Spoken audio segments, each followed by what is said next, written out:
Happy sunny Sunday, Arthur and my dear friends and my peeps.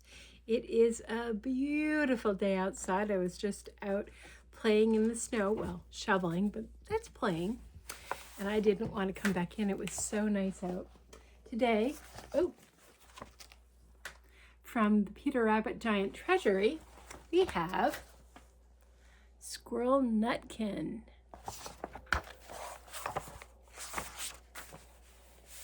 This is a tale about a tale that belonged to a little red squirrel, and his name was Nutkin.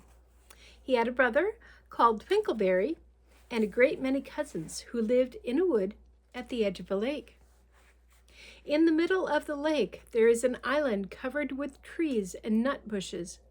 Amongst those trees stands a hollow oak tree, which is the house of an owl who is called Old Brown.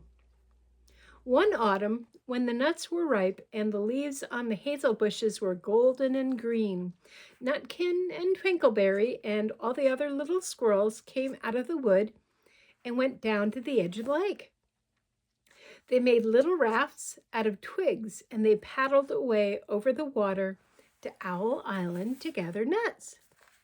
Now, each squirrel had a little sack and a large oar and spread out his tail for a sail. They also took with them an offering of 3 fat mice as a present for Old Brown and put them down upon his doorstep. Then Twinkleberry and the other little squirrels each made a very low bow and said politely, "Old Mr. Brown, will you favor us with permission to gather nuts upon your island?" But Nutkin was excessively impertinent in his manners. He bobbed up and down like a little red cherry, singing, riddle me, rote-tote-tote, a little wee man in a red, red coat, a staff in his hand, a stone in his throat. If you tell me this riddle, I'll give you a groat. I don't know what a groat is. Now, this riddle is as old as the hills. Mr. Brown paid no attention whatsoever to Nutkin. His eyes shut obstinately, and he went to sleep.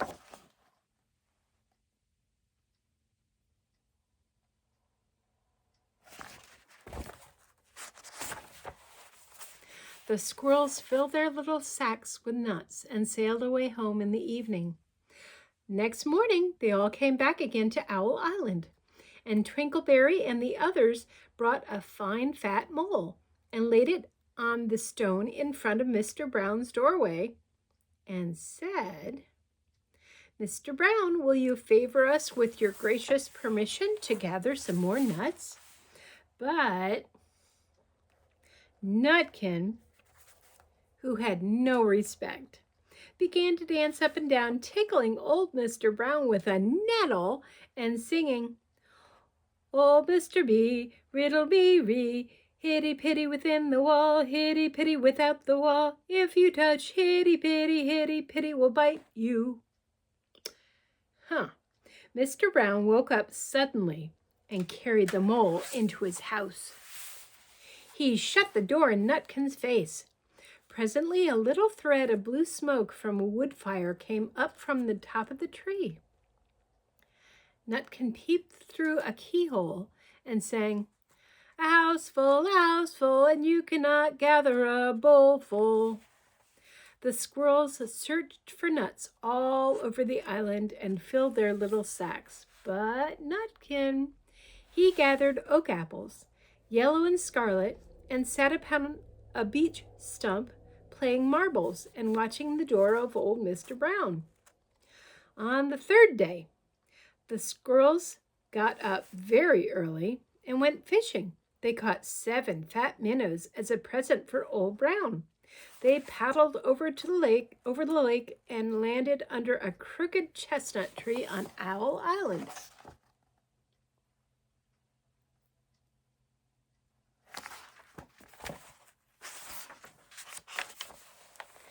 Twinkleberry and 6 other little squirrels each carried a fat minnow, but Nutkin, who had no nice manners, brought no present at all. He ran in front singing, "The man in the wilderness said to me, 'How many strawberries grow in the sea?' I answered him as I thought good, 'As many red herrings as grow in the wood.'" But old Mr. Brown took no interest in riddles, not even when the answer was provided for him. On the 4th day, the squirrels brought a present of 6 fat beetles, which were as good as plums and plum pudding for Old Brown.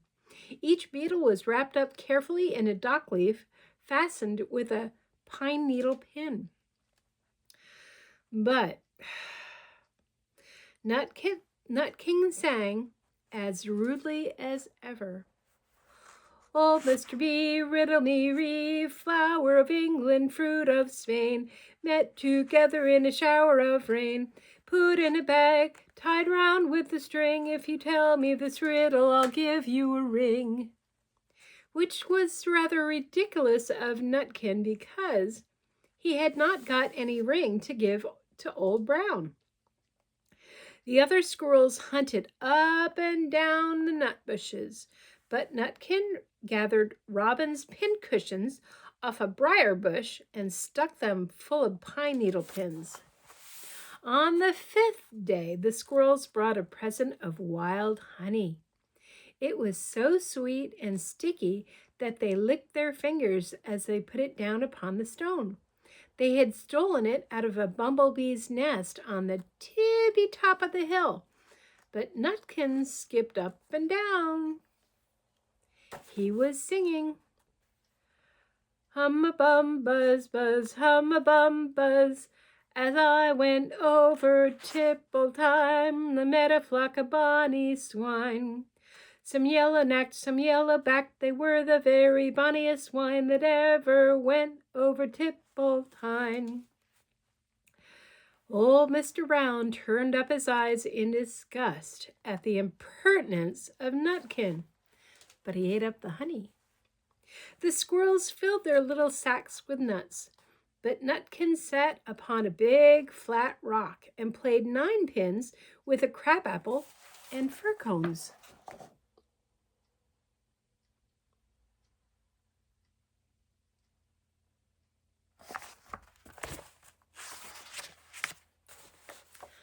On the 6th day, which was Saturday, the squirrels came again for the last time. They brought a new laid egg in a little rush basket as a last parting present for Old Brown. But Nutkin ran in front laughing and shouting, "Humpty Dumpty lives in the back with a white counterpane round his neck.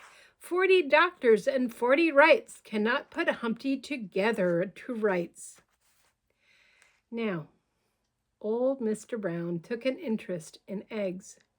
He opened one eye and shut it again, but still he did not speak. Nutkin became more and more impertinent. "Old Mr. B, hackamore on the king's kitchen door. All the king's horses and all the king's men couldn't drive hackamore off the king's kitchen door." Nutkin danced up and down like a sunbeam, but still Old Brown said nothing at all. Nutkin began again. "Arthur O'Bower has broken his ban. He comes roaring up the land. The King of Scots, with all his power, cannot turn Arthur of the Bower." Nutkin made a whirring noise to sound like the wind, and he took a running jump right into the head of Old Brown. Then, all at once, there was a flutterment and a scufflement and a loud squeak. The other squirrels scuttered away into the bushes. When they came back very cautiously, peeping round the tree, there was Old Brown sitting on his doorstep quite still with his eyes closed as if nothing had happened. But Nutkin was in his waistcoat pocket. This looks like the end of the story, doesn't it? But it isn't.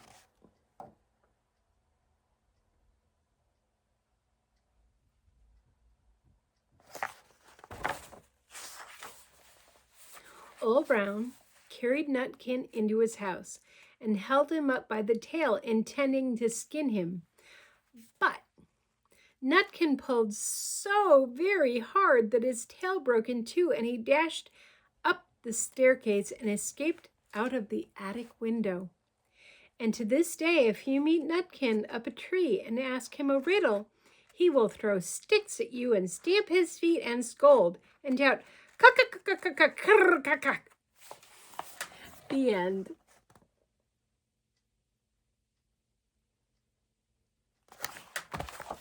Hope you enjoyed. See you tomorrow. Bye.